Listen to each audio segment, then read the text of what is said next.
ये नज़ारा दुबई का है। पीएम मोदी के स्वागत के लिए दुबई एयरपोर्ट पर भारतीय मूल के लोगों की भीड़ इकट्ठा हो गई। मोदी मोदी का नारा एयरपोर्ट पर गूंजने लगा। इसी बीच एक ऐसा नारा भी लगा जिसने लोगों का ध्यान अपनी ओर खींचा। दुबई एयरपोर्ट पर मौजूद भारतीय लोगों ने अब की बार 400 पार का नारा दे दिया। दरअसल साल 2024 में लोकसभा चुनाव होने वाले हैं। इसके लिए अब कुछ ही महीने बचे हैं। इससे पहले के लोकसभा चुनाव में बीजेपी ने अब की बार 300 पार का नारा दिया था, लेकिन अब लोकसभा चुनाव से पहले 400 सीट जीतने की मांग उठी है। खास बात तो ये भी है कि ये मांग एक मुस्लिम देश से उठी है।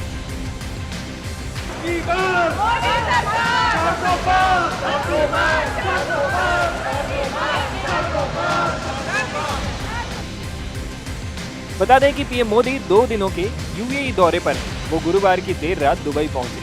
वहां पहुंचते ही मोदी का जोरदार स्वागत हुआ। इसके बाद वो दुनिया भर के नेताओं के साथ COP28 समिट में हिस्सा लेंगे। ये समिट कार्बन उत्सर्जन को कम करने और क्लाइमेट चेंज से निपटने में विकासशील देशों के समर्थन पर केंद्रित होगा। इस समिट का नाम COP28 दिया गया है। ये जलवायु को लेकर यूएन की कॉन्फ्रेंस ऑफ पार्टीज की 28वीं बैठक का हिस्सा है। ये उन देशों से जुड़ा है जिन्होंने साल 1992 में संयुक्त राष्ट्र के जलवायु समझौते पर हस्ताक्षर किए थे।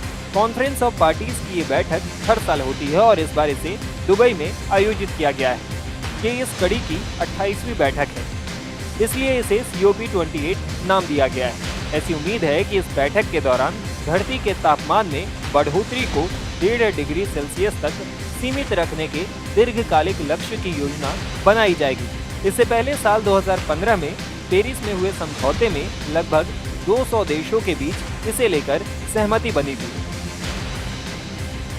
अब दुबई सम्मेलन में 160 वैश्विक नेताओं के शामिल होने की उम्मीद है। माना जा रहा है कि इन देशों के बीच सहयोग से ही क्लाइमेट चेंज जैसे गंभीर मुद्दे से निपटा जा सकता है। उम्मीद की जा रही है कि तमाम देशों के राष्ट्राध्यक्षों के अलावा इस समिट में बिजनेस लीडर, युवा, जलवायु वैज्ञानिक, पत्रकार, स्थानीय लोग और दूसरे एक्सपर्ट्स समेत 70,000 लोग शामिल होंगे।